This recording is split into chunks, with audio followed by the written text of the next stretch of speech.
श्री राम समर्थ. समर्थांनी एक सुंदर असा बोध आपल्यासाठी प्राप्त करून दिलेला आहे.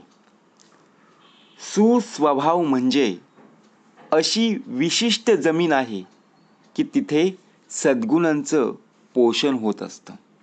समर्थ म्हणाले, सुस्वभाव प्रत्यक्षात जर आपण पाहायला गेलो तर चांगला स्वभाव.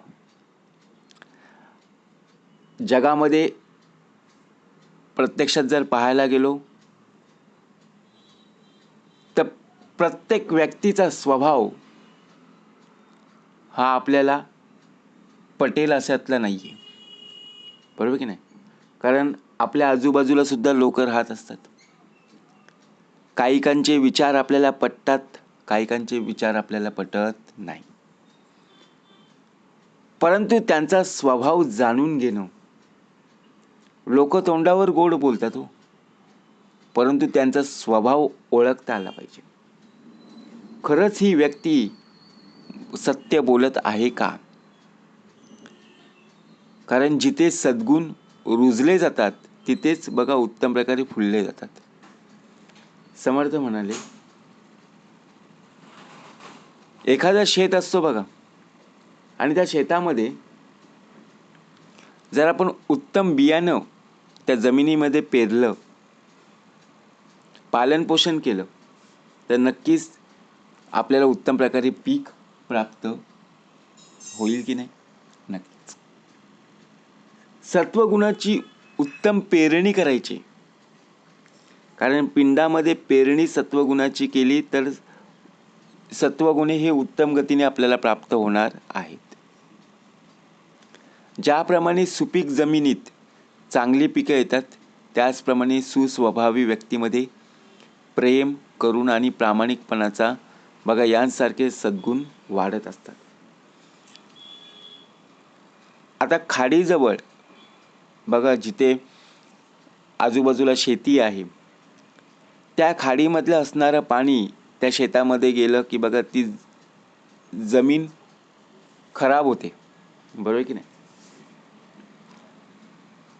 परंतु सुपीक जमीन आणि नापीक जमीन, जर आपण एवढी भली मोठी शेती असताना त्या शेतामध्ये आपण काही बी बियाणे पेरलंच नाही किंवा संरक्षण केलंच नाही, बघा देखभाल केली नाही, तर आपल्याला त्यातून काय प्राप्त होणार आहे का? नाही आहे ना. कारण शेतामध्ये येणारं ते खाडीतलं पाणी तिथे बांध जर घातला, बरोबर की नाही, तर तिथल्या तिथे ते पाणी अडून जाईल आणि जी बघा आपण शेती लावलेली आहे, बी बियाणं पेरलेलं आहेत, ते शेवटी उत्तम प्रकारे उगवल्याशिवाय राहणार नाही. त्याचप्रमाणे आपल्यामध्ये प्रामाणिकपणा असणं गरजेचं आहे. आता एखादं कार्य करत असताना तिथे आपण प्रामाणिकपणाने कार्य करतो का? विचार करा. कुठेही तुम्ही तुमच्या कार्यामध्ये, जिथे तुम्ही नोकरी करत आहात, व्यवसाय करत आहात, एखाद्या कंपनीमध्ये किंवा एखाद्या ऑफिसमध्ये काम करत आहात, तिथे खरंच तुम्ही प्रामाणिकपणाने काम करत आहात का? मनाला प्रश्न विचारून पहा. मग उत्तर तुम्हाला काय मिळते ते तुम्ही नक्कीच ठरवा. परंतु ज्या व्यक्तीमध्ये प्रेम पाहायला मिळत असतं, करुणा पाहायला मिळत असते, दया पाहायला मिळत असते, आणि त्यासारखे सद्गुण सुद्धा बघा प्रत्यक्षपणे वाढत असतात. आपल्याला सुद्धा आपल्या कंपनीमध्ये किंवा ऑफिसमध्ये किंवा आपण जिथे व्यवसाय करत असतो तिथे सुद्धा अनेक प्रकारचे लोक आपल्याला पाहायला मिळतात, परंतु त्या व्यक्तीचा स्वभाव आपल्याला पटत नाही. कारण ते रागाने बोलत असतात, काही व्यक्ती घाईघाईने बोलत असतात, काही व्यक्ती बघा प्रत्यक्षात चेहऱ्यावरती हावभाव करून बघा प्रत्यक्षात बोलत असतात. पण सद्गुण वाढवणं हा मानवी स्वभावाचा पाया आहे. आपले गुण हे चांगलं असणं खूप गरजेचं आहे. गुण का वाढवायचे आहेत? आपल्यामध्ये जर अवगुण वाढत गेले, आपल्याला कोण विचारणार आहे हो? अहो, आपल्या घरातली मंडळी कोणी विचारणार नाही, बाहेरचे तर सोडून द्या. कारण का, लोक काय म्हणतील, अरे हा अवगुण करणारी आहे, ही अवगुण करणारी व्यक्ती आहे. बरोबर की नाही? असं होता कामा नये. समर्थ म्हणाले, सुस्वभाव हे असे निळेशार आकाश आहे, जिथे सद्गुणांची फुलं सतत दरवळत असतात.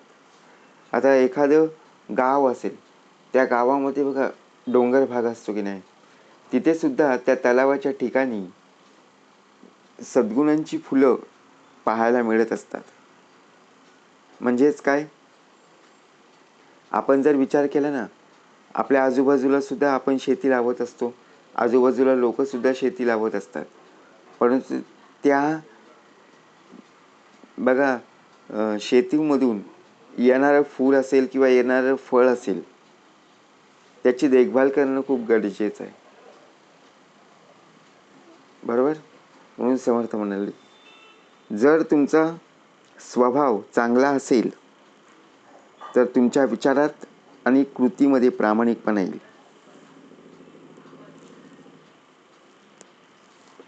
ओळखायचं आहे आपला स्वभाव खरंच प्रामाणिकपणाने आहे का.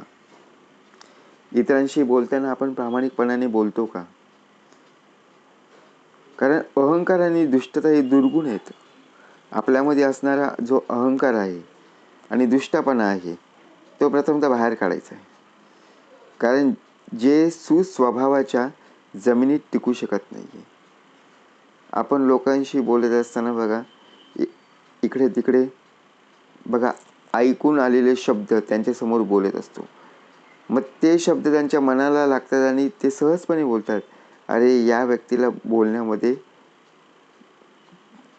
तर्कवितर्क नाही आहे, अर्थ प्राप्त होत नाही, अशा प्रकारे बोलत असतो. म्हणून समर्थांनी सुंदर भाग दिलेला आहे. एक गाव होतं आणि त्या गावामध्ये 2 भाऊ होते.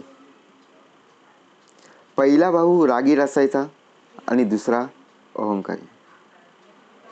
त्याचप्रमाणे बघा, पहिला भाऊ रागीट आणि अहंकारी होता, तर दुसरा भाऊ शांत आणि सुस्वभावी होता. त्याच्या वडिलांनी त्यांना प्रत्येकी 1 एकर जमीन दिली. पहिला भाऊ जमिनीची काळजी घेण्याऐवजी सतत इतरांशी भांडत राहायचा. बघा, पहिला भाऊ जमिनीची काळजी घेण्याऐवजी सतत इतरांशी भांडण करायचा आणि त्याची जमीन नापीक झाली. परंतु दुसरा भाऊ जो होता सुस्वभावी, तो लोकांची मदत करायचा, सर्वांशी प्रेमाने वागायचा आणि लोकही बघा आनंदाने त्याच्या शेतात काम करायचे. त्याच्या सुस्वभावामुळे त्याच्या शेतात उत्तम पीक सुद्धा आलं. म्हणून समर्थ म्हणाले, सुस्वभावात बघा ही आपली अशी आंतरिक जमीन आहे, जिथे आपण चांगले विचार आणि कृती रुजवली तर यशाचं आणि समाधानाचं फळ हे नक्कीच प्राप्त होईल. म्हणून ज्याप्रमाणे बघा, आपण सुद्धा आपल्या घरामध्ये किती राग आणत असतो, कुठल्या ना कुठल्या गोष्टीवरून राग येतो.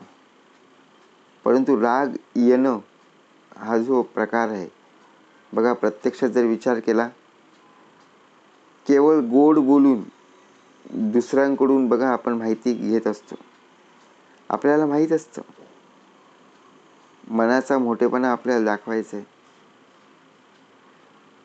परंतु निस्वार्थीपणाने नाही.